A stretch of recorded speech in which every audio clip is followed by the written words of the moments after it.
The Joe Biden situation just keeps getting worse. It seems like every day a new damning detail emerges regarding the severity of the cover-up, and somehow every day what's revealed is even worse than what we got the day before. And it's getting so bad that even CNN has now decided to start throwing Joe Biden under the bus after details emerged that the Biden campaign spent millions of dollars hosting a fake set up town hall that they could use for campaign advertisements. And it was so bad.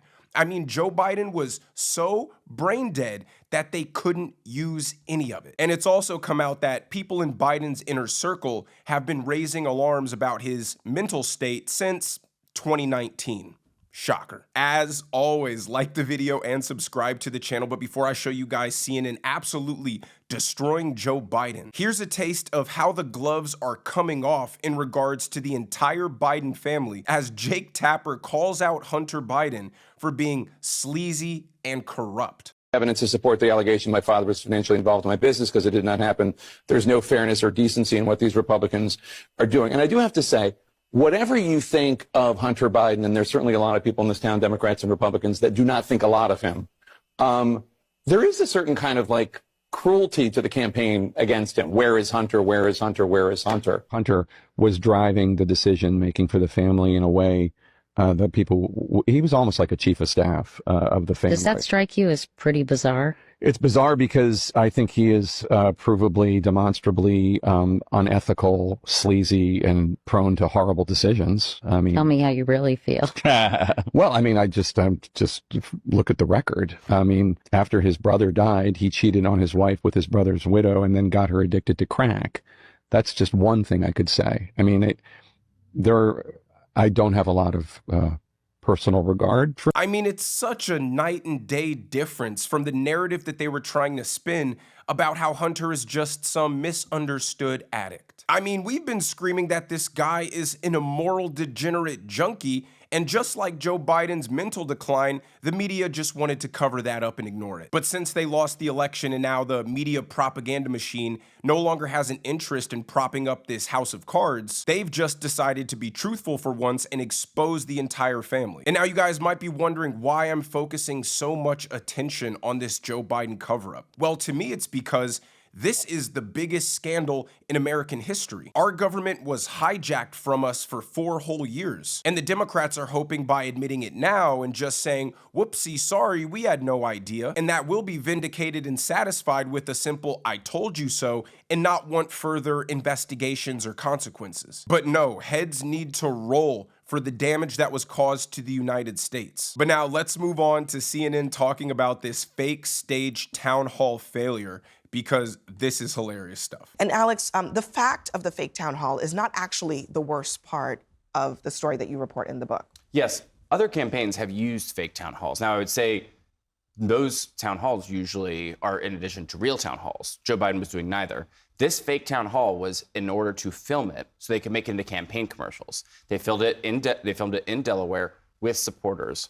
But Joe Biden, at this point, this is the spring of 2024, Joe Biden's town hall, which was closed to press, was so bad that campaign officials determined that it was not usable for a campaign commercial. So they took 90 minutes, 2 hours out of the president's day. They filmed an entire town hall, and they determined that it was not usable. Now, some people say this was because Joe Biden was incoherent. He could not really articulate his thoughts in a pithy or even semi-normal way.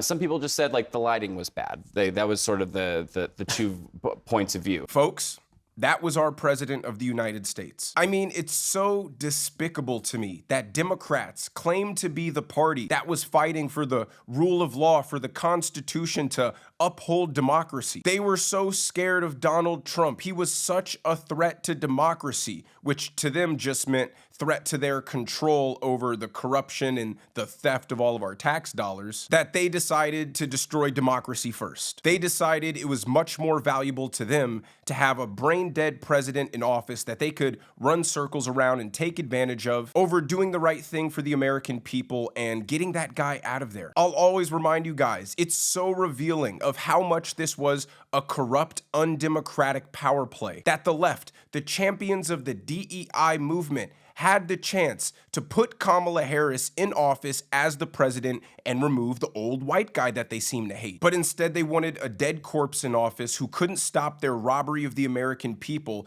and selling out our country to globalism. Now, Scott Jennings gives a perfect Scott Jennings ad-lib in response to Biden's fake town hall disaster. Wait, Yeah, someone told you the lighting was bad? That's one of the excuses. You're saying that they spent millions of dollars to stage a town hall? Well, we didn't get the lighting right. That was one of the excuses. I mean, Unbelievable. and this comes back to the question of how many people were aware of things like that, but said nothing. And in fact, perhaps publicly said quite the opposite, that Joe Biden was fine, that everything was great, he was perfectly capable of doing this job for another 4 years. So on and so forth. Absolutely. I was at the Justice Department at the time when we released the Her report, and he was the entire White House infrastructure at the time was calling the report gratuitous and said that Rob Hur should have never called him a well-meaning elderly man with a poor memory. And every Democratic pundit, many reporters were out there saying that it was inappropriate for Rob Hur to say that. And the reality is the whole reason why he put that in is because it was his whole reason not to prosecute. I mean, at a certain level, politics only works if there's some level of trust between the constituents and their elected officials. Now, politicians aren't the most truthful people.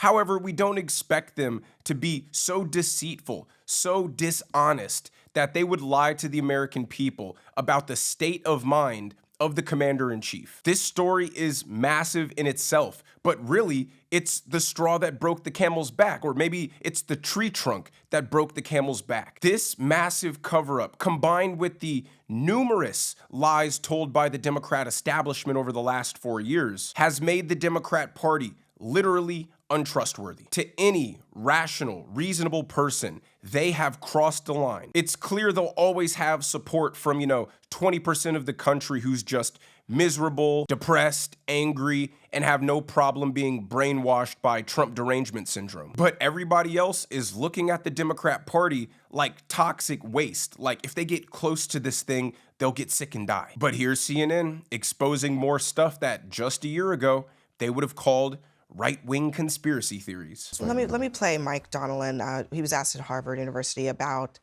whether Joe Biden was cognitively impaired, and here was his response. I watched him every day. There's this view out there, and you see it written as like it's fact. Oh, Biden was mentally impaired. I didn't see that. And I sat in a room with him for hours and hours. I don't know how much time any of those people spent with Biden. I know how much time I spent with him. I know what I saw. Alex, is he just lying? Because you've detailed a lot of examples in this book where people around him saw him unable to carry out parts of the job in terms of understanding information, sitting in meetings, things like that.